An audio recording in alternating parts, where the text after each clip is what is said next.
Welcome back, everybody, to Dead Metal of Dead Metal Media. I proudly present to you today a review of the next generation remaster of Alan Wake, a game originally released in 2010. We're going to get into how it compares to the original. We're going to get into what all the changes are. We're going to get into how this stacks up not only against the original, but as a game in 2021.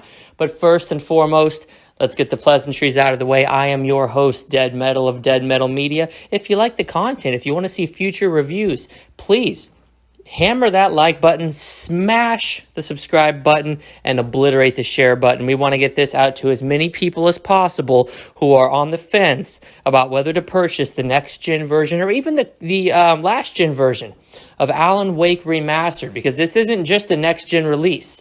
All right, we got Xbox Series X, Xbox Series S, PS5, of course, those are going to be the definitive ones, but it's also on the PS4, also on the Xbox One. How does it stack up? We're going to get into it. I, first off, have to give a massive shout out and a very gracious thank you to Epic Games for providing me with a review copy of this on the next-gen systems. Massive shout out to those guys. I want to thank you again so much for hooking me up with the code early. But with all of that out of the way, let's get into it. What did I, Dead Metal, think of Alan Wake Remastered? My review copy was on the PlayStation 5. Let's get into it. Let's get down to the nitty-gritty.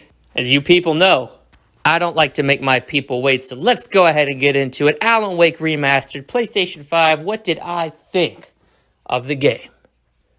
Well, to put it bluntly, folks, I was a little skeptical going in. I was, but I'm proud to say that after beating the campaign, Alan Wake absolutely fucking sucks. Giant-sized, floppy elephant dicks. I mean, this game is literally painful to play. It's like taking a spiked dildo and jamming it up your ass. Now, some of you clowns might be into that, but at the end of the day, I need to represent this for the common man. I'm out here fighting for the average Joe, and the average Joe should not be purchasing Alan Wake Remastered because it's a spit in your face. It's a disgusting business practice from a developer whose heyday was behind them. They had 15 seconds of fame in 2001, and now they think they're a big shot developer. They shot out an unnecessary remake to Max Payne that was so awful and did so terrible commercially that Rockstar yanked the license from them and showed them how to deliver with Max Payne 3 nigh a decade later.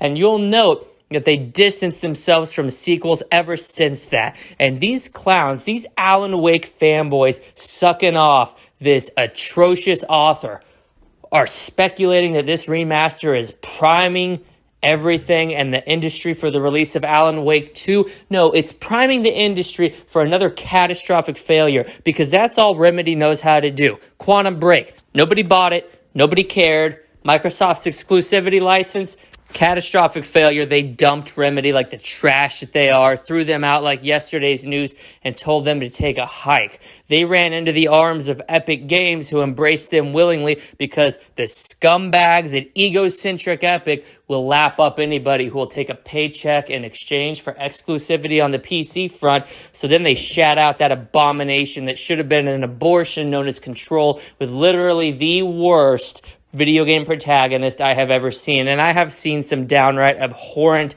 video game protagonists. However, folks, Control takes the cake, and with it, out goes the trash. Control was easily the worst game of 2019. Then those clowns refused to participate in a free upgrade for the next-gen systems, further extending the middle finger that the fan base of Remedy had already gotten used to seeing. They're already used to it, right? So then what happens? Well, Control was a catastrophic failure. Quantum Break was a catastrophic failure. Not only are Remedy horrible at sequels, right? But it seems like they just can't get it done with their new IPs. So what do? It's time to go back to the drawing board and back into the past. That's right. Fire up the DeLorean. My God, we need to go back over a decade to find the last game that people actually kind of liked from this shitty Finnish developer. And you know what? They're remastering it. A game literally praised for at its time, the lighting, right?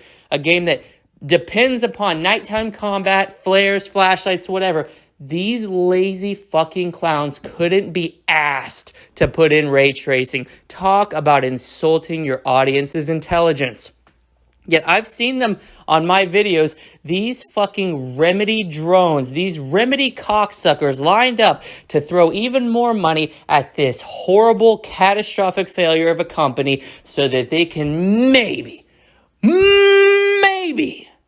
get an Alan Wake 2. Talk about disgusting behavior from fans who have an IQ lower than their shoe size, and devotion to a company that straps on that studded dildo and goes to pound town on both their ass and their wallet, and they are none the wiser. Complete jokes, both the fans and the company itself. Quite frankly, if you associate with Remedy, if you work for Remedy, if you're a Remedy fan, or you have played any of Remedy's games and enjoyed it, I no longer want to associate with you. Please click off this video. It tells me exactly what kind of person you are.